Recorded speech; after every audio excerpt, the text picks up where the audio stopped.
신명기 강의 세 번째 시간입니다. 신명기 1장 6절로 8절입니다. 같이 읽겠습니다. 우리 하나님 여호와께서 호렙산에서 우리에게 말씀하여 이르시기를 너희가 이 산에 거주한 지 오래니 방향을 돌려 행진하여 아모리 족속의 산지로 가고 그 근방 곳곳으로 가고 아라바와 산지와 평지와 네겝과 해변과 가나안 족속의 땅과 레바논과 큰 강 유브라데까지 가라. 내가 너희의 조상 아브라함과 이삭과 야곱에게 맹세하여 그들과 그들의 후손에게 주리라 한 땅이 너희 앞에 있으니 들어가서 그 땅을 차지할지니라. 아멘. 지난주에 예고해 드린 것처럼 이제 4장까지는 과거를 회상하는 회고의 내용입니다. 이스라엘이 홍해를 건넌 후에 한동안 시내산에 거하게 되는데 그때 모세가 시내산에서 율법을 받지 않습니까?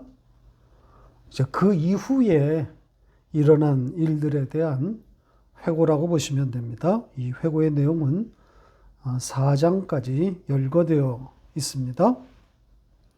그러니까 홍해를 건너와서 시내산에 한동안 머문 후에 이제 모압 땅으로 가게 되는데 그 도착하기까지가 약 40년이 걸린 거죠. 그 40년을 돌아보는 내용입니다.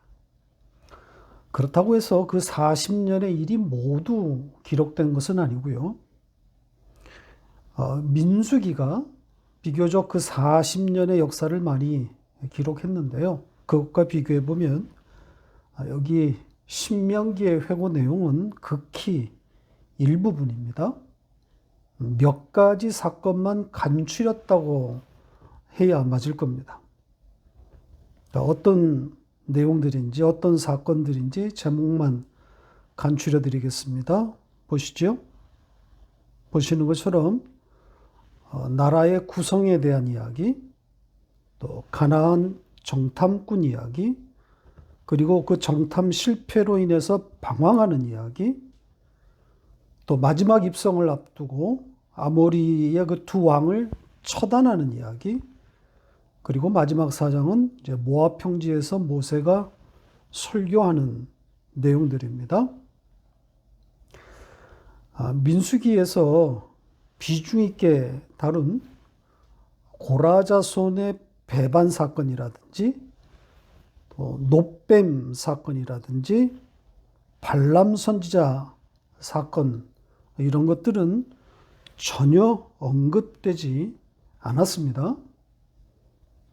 그러니까 이스라엘의 가나안 입성과 연관된 혹은 연관 지어서 생각해야 하는 사건들만 발췌했다고 보시면 될 겁니다.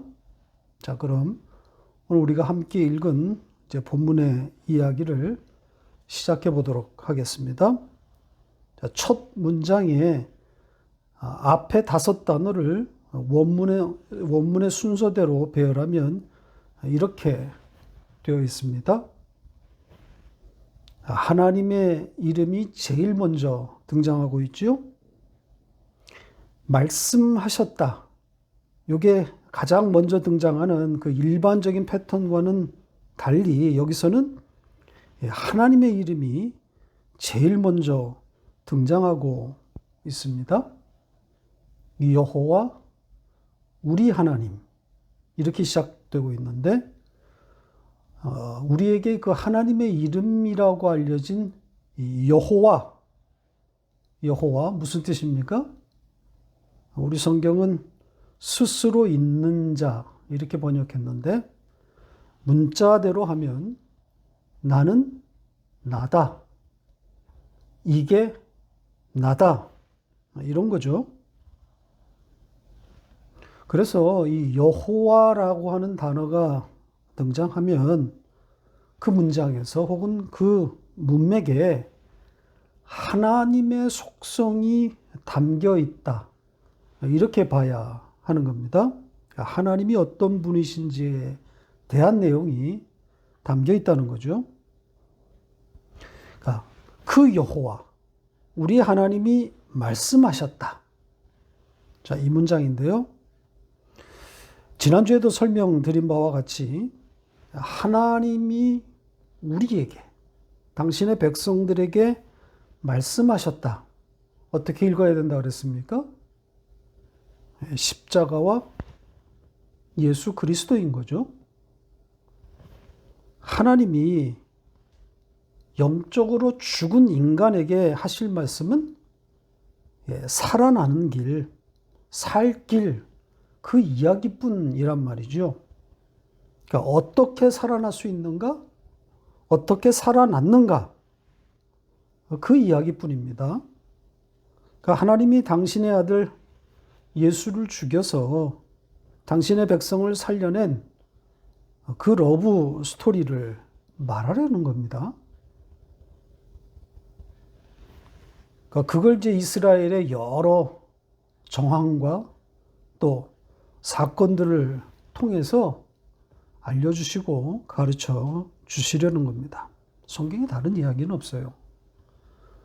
그러니까 모든 성경의 이야기를 예수의 이야기로 읽지 못하는 것은 우리의 실력이 부족한 탓일 뿐 전부 예수의 이야기란 말이죠. 구원의 이야기입니다. 그러니까 예수의 이야기로 다 읽어야 하는데 우리로서는 그럴 재간이 없으니까 어떻게 해야 되겠습니까? 기도해야 하는 겁니다. 성령의 도우심이 필요한 건 아니겠어요? 성령의 조명이 필요합니다. 밝히 보여주시기를 구하는 것이 맞는 태도입니다. 자, 그럼 이제 호렙산 이야기를 좀 해보겠습니다. 여호와 우리 하나님이 우리에게 호렙산에서 말씀하셨다. 이렇게 기록하고 있지 않습니까? 자, 호렙산.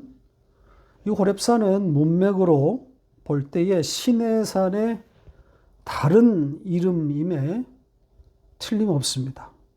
뭐 학자들에 따라서는 다른 산이라고 주장하기도 하지만 그런 주장조차도 같은 산맥에 있는 다른 두 봉우리 정도의 차이일 뿐이다. 이렇게 말한단 말이죠. 혹은 뭐 호렙산은 그 산맥 전체의 이름이고 시내산은 그래서 호렙산의 일부일 것이다.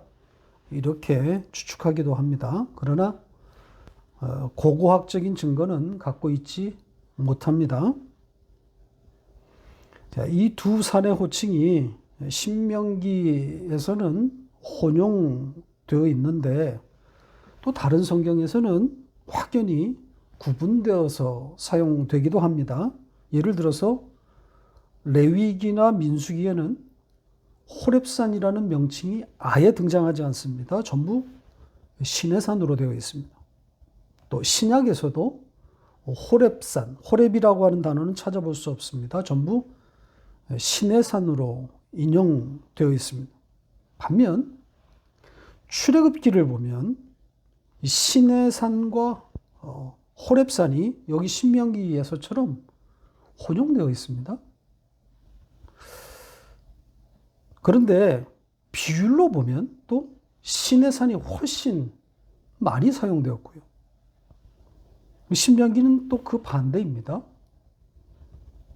호렙산이 훨씬 더 많이 등장하고 있단 말이죠.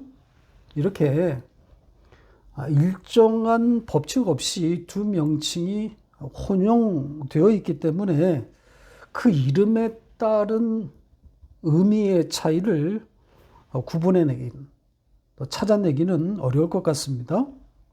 명칭 사용과 관련해서 저자는 어떤 의도를 갖고 있었을 것 같은데 우리로서는 그걸 찾아내기가 거의 불가능해 보입니다. 현재로서는 시내산과 호렙산이 같은 산맥의 두 다른 산일 것이다. 이 정도 선에서 토론이 되고 있습니다. 자, 아무튼 호렙산이 되었든 시내산이 되었든 그 산에서 하나님이 당신의 백성들에게 말씀하셨다는 것인데, 그러면 이 산은 무엇을 상징하는 거겠습니까? 하나님이 당신의 백성들에게 말씀하신 곳, 무엇을 상징하겠습니까? 당연히 하나님 나라인 거죠. 교회입니다. 그러니까 성막, 회막과 같은 의미라고 보시면 되겠습니다. 자, 이 정도 호렙산에 대한 이야기를 정리하고 이제 그 산에서 하나님이 당신의 백성들에게 말씀하신 내용으로 넘어가겠습니다. 어떤 내용이 기록되어 있습니까? 이 산에서 거주한 지가 오래되었다. 그러니 이제 새로운 곳으로 떠나라는 그런 내용입니다. 자, 호렙산에서 거주한 지 오래되었다. 이 내용부터 좀 보겠습니다. 호렙산은 이스라엘이 홍해를 건넌 후에 약 3개월 후에 도착한 지역입니다. 자, 출애굽기 19장 1절로 2절을 보겠습니다. 같이 읽겠습니다.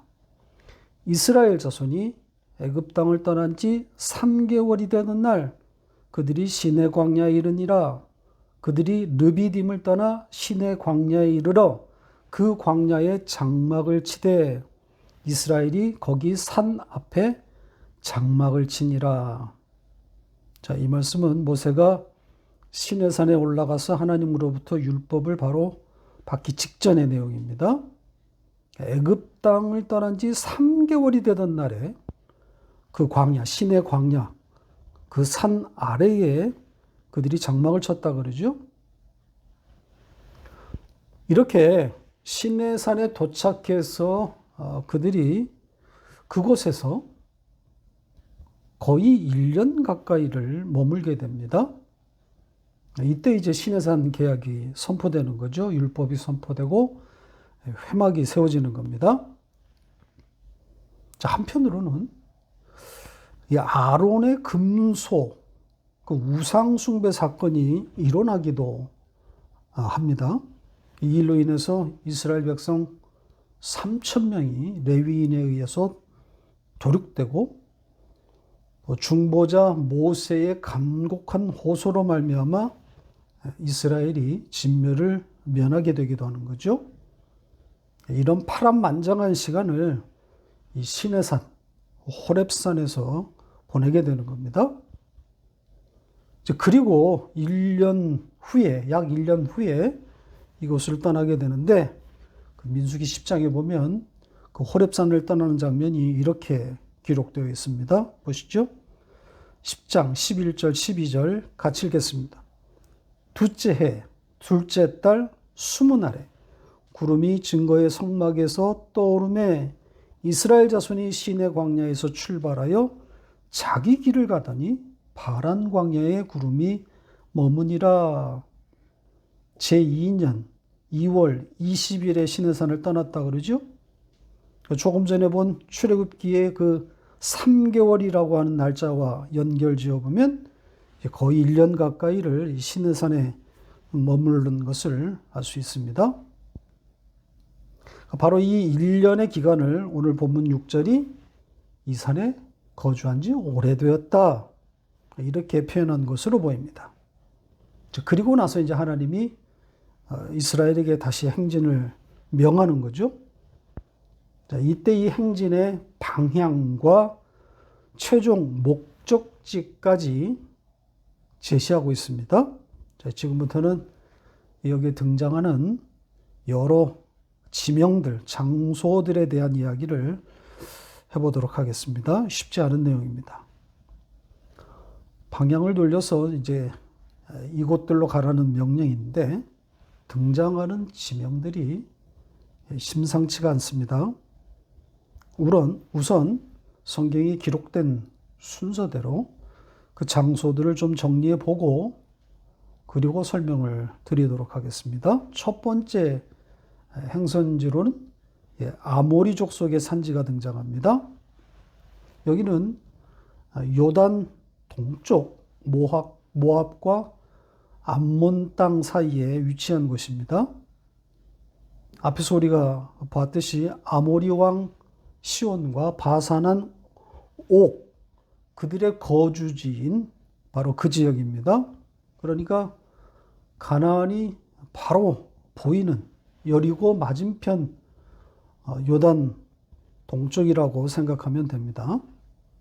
그 다음은 아라바와 산지와 평야 이렇게 되어 있는데요. 여기에 이 아라바 역시 오역입니다. 지난주에 자세하게 설명드린 것처럼 여기에 이 아라바는 고유명사로서의 아라바가 아니라 그냥 평야, 평원이라고 하는 뜻을 가진 일반 명사입니다.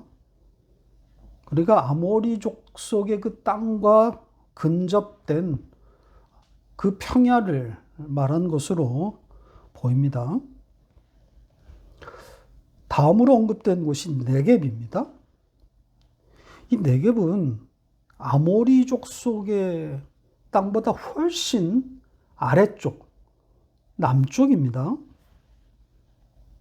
그리고 이 사해 바다로 보면 사해의 서편이기도 한 거고요. 그래서 지도로 보면 지금 이 팔레스타인 땅의 바로 아래쪽이 그 사막을 말하는 겁니다.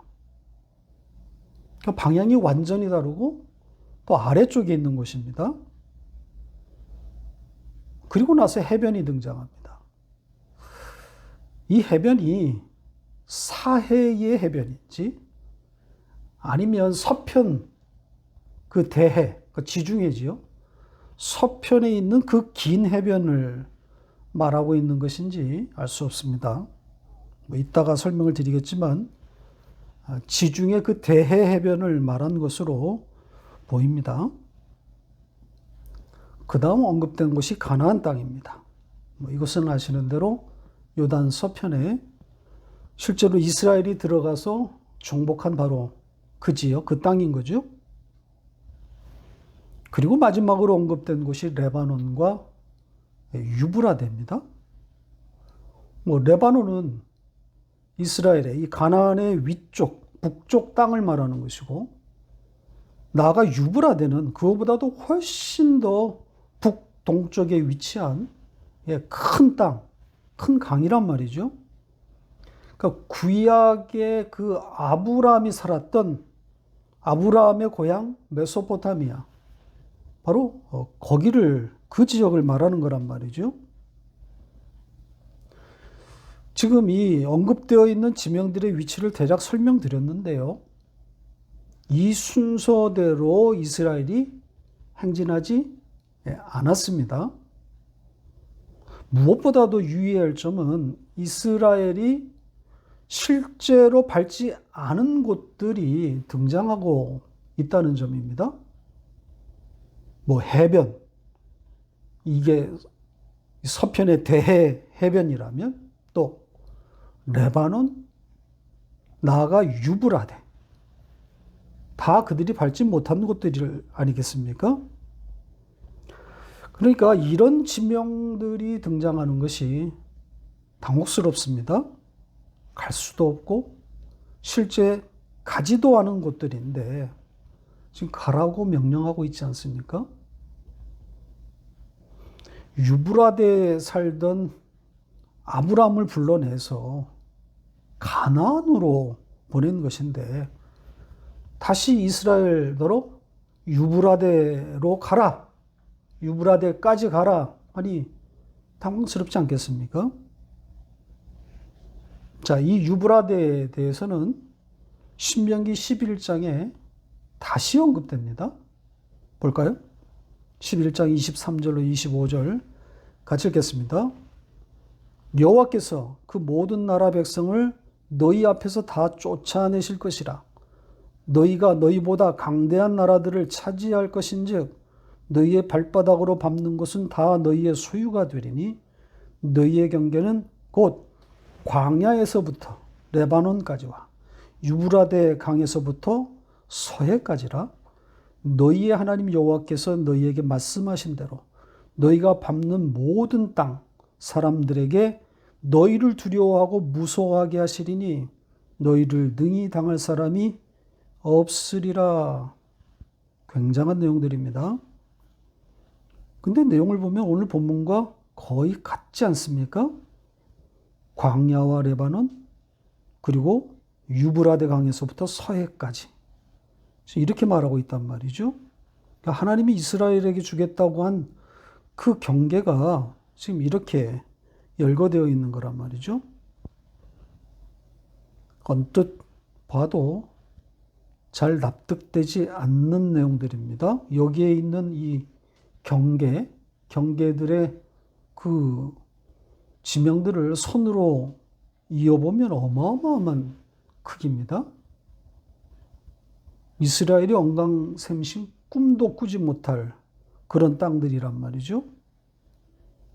그 좁은 가나안 땅조차도 제대로 정복하지 못한 이스라엘 아닙니까? 자, 그러면 이 말씀들은 어떻게 읽어야 되겠습니까? 이 명령과 이 약속이 당장 이루어진 것은 아니지만 다윗과 솔로몬 시대에 다 이루어진 내용들입니다. 특히 솔로몬 시대에 이르러서는 유브라데 지역까지 이스라엘의 영토로 확장되지 않았습니까? 문자대로 이루어졌다고 할 수 있는 거죠. 그러나 진정한 정복은 아니란 말이죠. 일시적인 정복이기 때문입니다. 지금 이 말씀의 문자대로라면 이 말씀의 취지는 일시적이 아니라 영원한 소유를 말하고 있는 거란 말입니다. 조금 전에 읽은 말씀들을 잠깐의 소유라고 읽는 바보는 없습니다. 영원히 주겠다는 취지란 말이죠. 그런 의미에서 보면 문자대로 이루어졌다고 할 수 없는 거죠. 최고 전성기의 솔로몬 시대를 지나고 나면 이스라엘은 망해서 바벨론 포로 생활까지 겪게 되지 않습니까? 그뿐입니까? 아예 이스라엘이란 나라 자체가 세계 지도에서 사라지지 않습니까? 땅고사하고 생명을 보존하기 위해서 전 세계로 흩어져서 디아스포라로 살게 되는 그런 민족이 되고 만단 말이죠. 그렇게 수천 년을 타지에서 사는 동안 유대인의 진정한 혈통은 온데간데 없어지는 겁니다. 1948년 고토로 돌아와서 독립하게 되지만 고토라고 해봐야 팔레스타인 그 땅 일부를 차지한 것뿐인 거란 말이죠.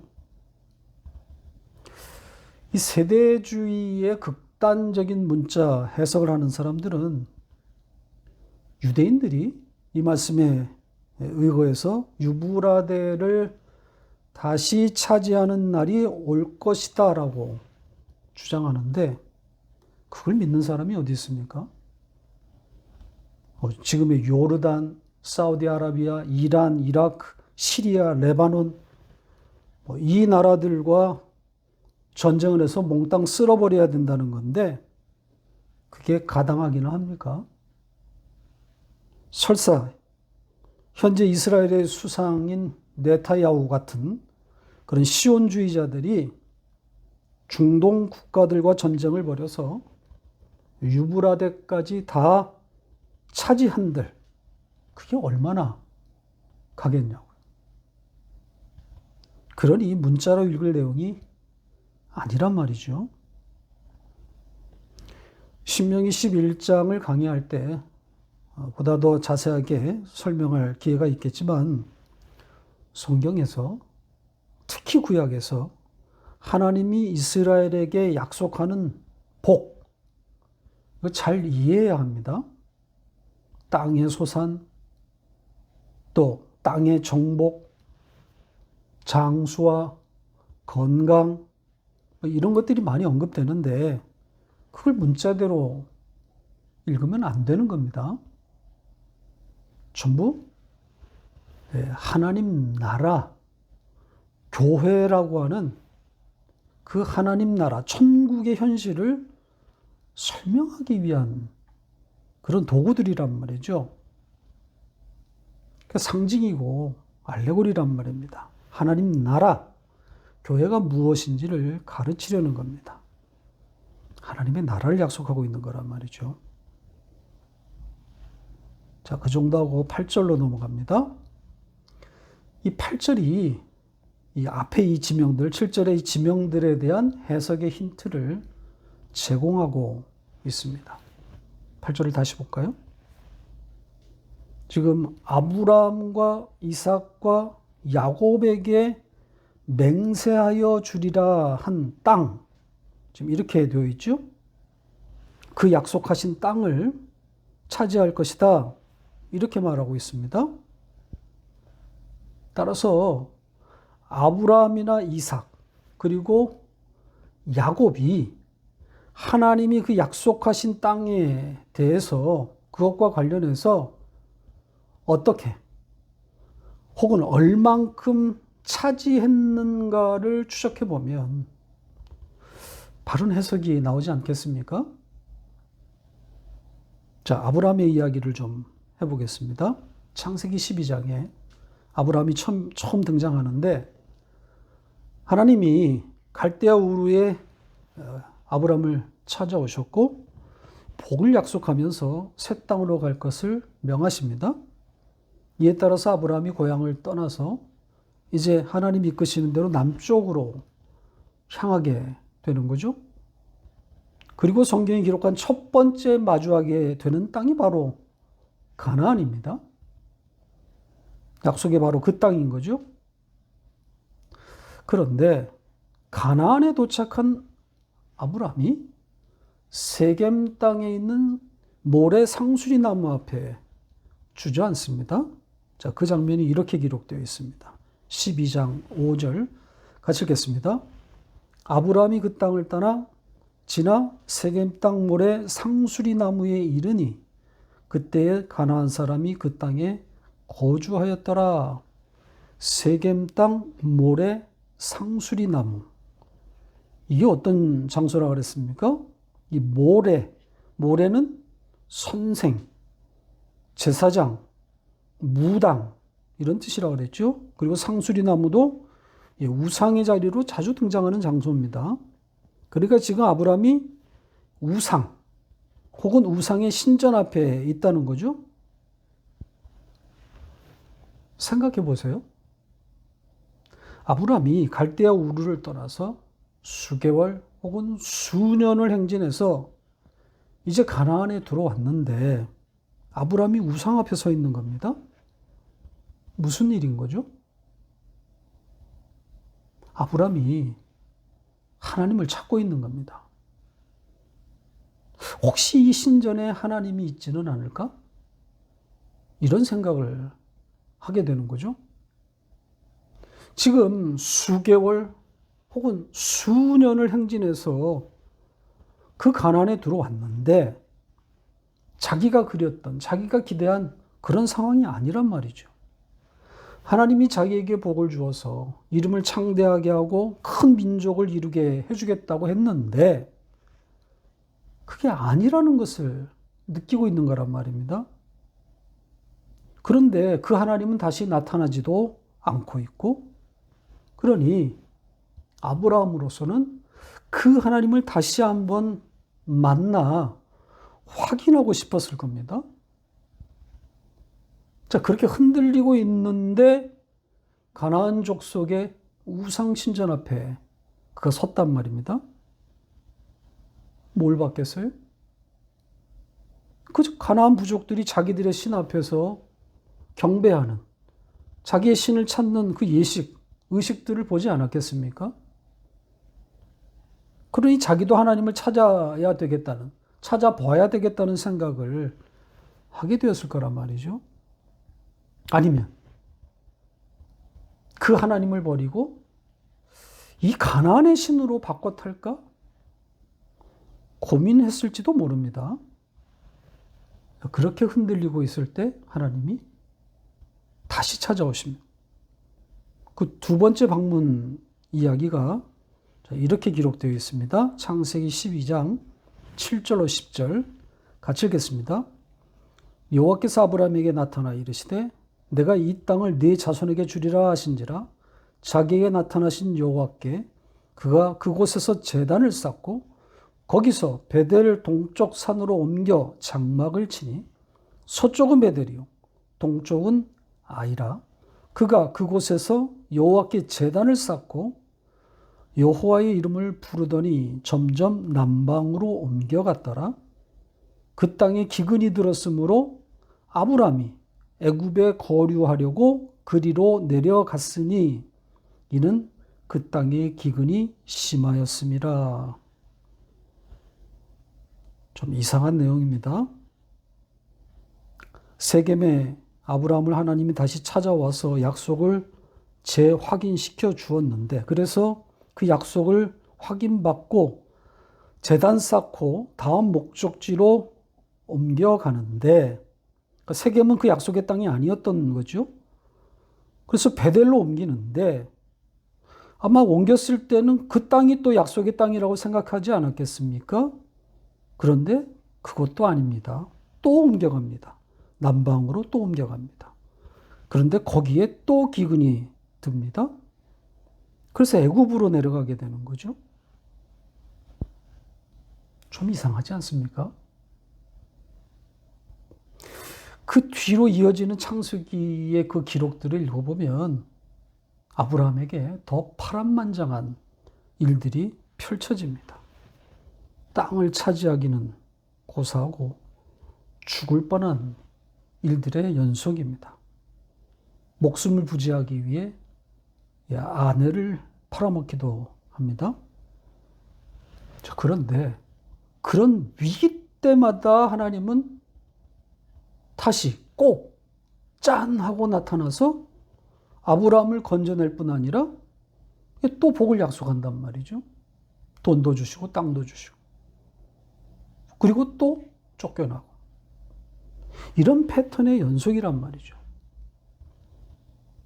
땅을 차지해서 뭔가 이루어지는가 싶으면 또 롯 같은 조카의 배신이 있고 또 그렇게 좌절하고 있으면 또 하나님 짠하고 나타나고 다시 정착하고 그러다가 또 옮겨가고 그러다가 또 네겝 땅에서는 그랄 왕 아비멜렉 같은 사람에게 아내 또 뺏기고 다시 찾아오고 또 복받고 돈 받고 부자 되고 정착하고 반복이란 말이죠.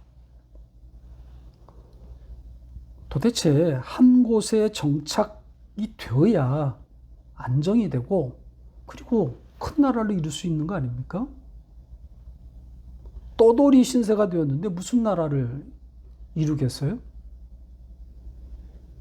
그랄에서 아내 사라로 인해서 겨우 땅을 얻어서 정착하게 되었는데 이제는 또 후손이 생기지 않습니다. 몸이 죽어버렸어요. 지금 몸은 늙어 죽었는데 아들이 없어요. 언제 아들을 만들어서 강대한 나라를 만든다는 겁니까? 겨우 100세가 되어서 간신히 아들을 얻어 좀 뭐가 되려나 싶었는데 하나님이 나타나서 아들을 죽여서 바치라 그럽니다. 뭐 이러다가 아내 사라 죽고 그리고 아브라함도 조금 있다 따라 죽는 거 아닙니까? 막벨라 굴에 묻히는 겁니다. 강대한 나라 보지도 못하고 죽었습니다. 아브라함의 아들 이삭 그리고 또 그 아들 야곱 뭐 이들의 이야기는 뭐가 다른 게 있습니까? 결국 야곱이 자식들을 이끌고 애굽으로 들어가는 것 아닙니까? 애굽에 들어가서 뭐 애굽 잡아먹으려고 들어간 겁니까? 아니란 말이죠. 오히려 애굽에게 잡혀 먹히면서 400년간 종살이 하다가 가나안 고토로 돌아오게 되는 거란 말이죠. 제가 지금 장황하게 아브라함의 역사를 늘어놓았는데 성경을 바르게 읽어야 한다는 취지를 말하기 위함입니다. 문자에 머물러 있으면 해석이 안 되는 거란 말입니다. 그 땅을 차지하게 될 것이다. 이 문자 너머에 있는 상징과 알레고리를 알 수 있어야 하는 겁니다. 하나님 나라를 주겠다는 거예요.